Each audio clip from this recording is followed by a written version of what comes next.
रकम टोटल अब तक 66,15,000 रुपए तक की जो है इनसे बरामद की जा चुकी है। कल हम पेश करके इनका रिमांड कॉल करेंगे।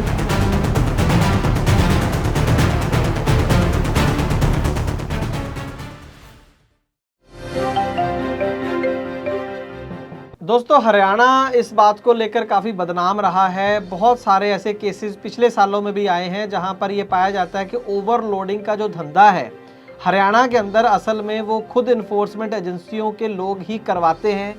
उसको बंद करवाना इनका, उसमें बहुत बड़ा फाइनेंशियल लॉस है। एक्चुअल में जो ओवरलोडिंग का धंधा है उससे इनको, अगर मैं यूँ कहूँ कि लाखों करोड़ों का मुनाफा होता है, खुद ही इनकरेज करते हैं कि आप ओवरलोड करो और उसकी वसूली की जाती है, उसके पैसे, उसकी सर्विस फीस ली जाती है। तो ये कोई अतिकथनी नहीं है। ऐसा ही एक बड़ा केस हाल ही में हरियाणा में और पकड़ा गया है। विजिलेंस की रेड हुई है, कुछ एजेंट पकड़े गए हैं और कुछ ट्रांसपोर्ट अधिकारी भी लपेटे में ले लिए गए हैं। पूरा माजरा क्या है बताऊंगा डिटेल में आज की इस खास ग्राउंड रिपोर्ट में, छोटे से कमर्शियल के बाद। ट्रक हो या बस, टैक्सी हो या ऑटो, छोटा हाथी हो या पिकअप, इन सब का बीमा सिर्फ और सिर्फ ट्रांसपोर्ट मॉल से। बस गाड़ी की आरसी और पुरानी बीमा कॉपी ट्रांसपोर्ट मॉल ऐप में डालें या 90,831 90,831 पर व्हाट्सएप कर दें, तो गाड़ी का बीमा सिर्फ और सिर्फ ट्रांसपोर्ट मॉल से।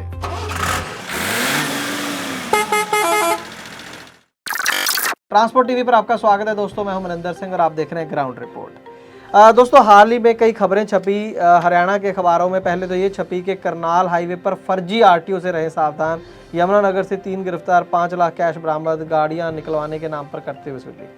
फिर खबर चेंज हुई, करनाल में गिरफ्तार आरटीओ 4 दिन के रिमांड पर आरटीए कार्यालय में हड़कंप, विजिलेंस पूछताछ में आ सकते हैं कईयों के नाम। इस तरीके से बहुत सारी खबरें हाल ही में छपी हैं। तो दोस्तों, हुआ असल में ये है कि यूपी का जिला है शामली, वहाँ के अख्तर हैं, अख्तर उनका पूरा नाम मुझे पता नहीं, अख्तर साहब हैं जिनकी 5 गाड़ियां हैं और वो अपनी गाड़ियों का काम जो है वो हरियाणा में भी करते हैं, हरियाणा में भी करना शुरू कर रहे हैं शायद। तो वहाँ पर उनको पता चला कि अगर गाड़ियाँ चलानी हैं और थोड़ा बहुत अगर ओवरलोड भी ले जाना है तो आपको मंथली देनी पड़ती है। हरियाणा की गाड़ी है तो 10,000 रुपये पर गाड़ी पर मंथ, और अगर बाहर की गाड़ी है तो 15,000 रुपये पर गाड़ी पर मंथ लगेगा। तो 5 गाड़ियों का उस हिसाब से तो बन गया 75,000, अगर 10,000 का भी लगाएं तो 50,000 रुपये बन गया।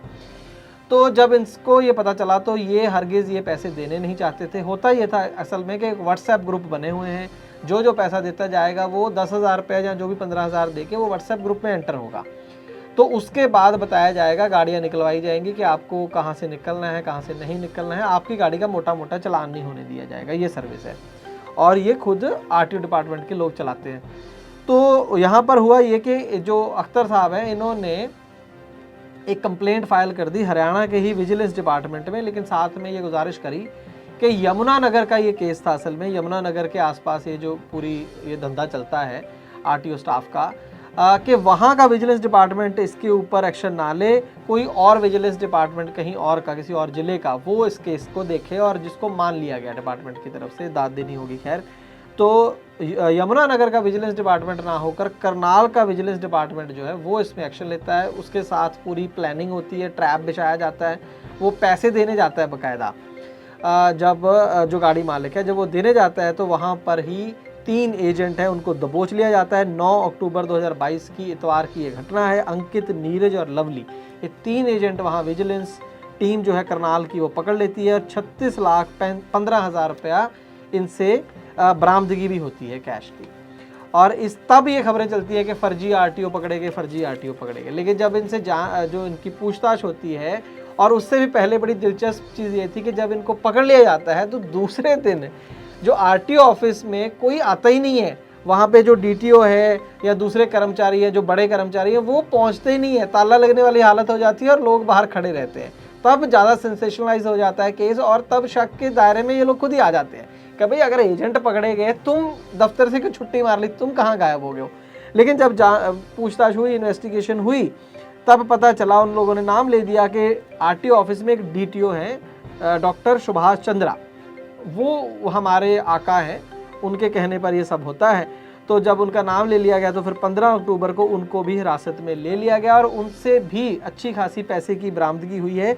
लगभग उतने ही पैसे बरामद हुए, कुल मिलाकर 66 लाख रुपए बरामद हुए हैं जो कैश इस केस में बरामद हुआ है। बताया जा रहा है कि डीटीओ साहब ने, ये तो कुछ दिनों का कैश होगा, बाकी का बताया जा रहा है कि चंडीगढ़, दिल्ली, कैथल में डीटीओ साहब के रिलेटिव हैं, रिश्तेदार हैं, वहाँ पर भी पैसा पहुँचाया जाता है, वहाँ पर भी छापेमारी हो सकती है या हुई है पता नहीं अभी। तो और भी वसूली होने की पूरी उम्मीद है विजिलेंस डिपार्टमेंट को।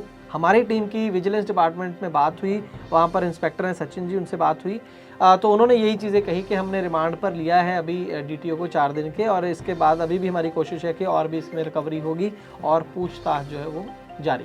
अगर आपकी गाड़ी के फाइनेंसर ने आपकी गाड़ी को गलत तरीके से पकड़ लिया है तो ट्रांसपोर्ट मॉल ऐप के हेल्पलाइन सेक्शन में जाकर हमसे अभी संपर्क करें, जिसके लिए आपको डाउनलोड करनी होगी ट्रांसपोर्ट मॉल ऐप। तो दोस्तों एंड में ये कहना है कि इसमें और बहुत बड़े लोग भी शामिल हो सकते हैं, वो जरूर हो सकते हैं, लेकिन अगर बड़े लोग शामिल हैं तो होगा उनका कुछ नहीं, ये आपको भी पता है, मुझे भी पता है। हाँ, इतना ही बहुत है कि अगर कम से कम एक करप्ट डीटीओ से जान छूटे लोगों की, वही बड़ी बात है। कुछ देर, ज़्यादा देर नहीं, लंबी देर नहीं आप एक्सपेक्ट कर सकते, कुछ देर तक इस एरिया में शांति बनी रहेगी, बस इतना ही कह सकते हैं। इस केस में भी अभी बहुत मुश्किल है, डीटीओ को पकड़े जाने पर उन्होंने अभी बयान भी दिए हैं, बावजूद इसके इस बंदे की नौकरी चली जाए परमानेंट, ये बहुत मुश्किल है। कानून के इतने दाव पेचे लोग खुद जानते हैं कि डिसमिस होना बहुत बड़ी बात है। बहुत ज़्यादा ये उम्मीद है कि कुछ ही देर में, कुछ महीनों में, 1-2 साल में वापस डीटीओ साहब अपनी जॉब पर आ जाएंगे, प्रमोशन भी मिल जाती है।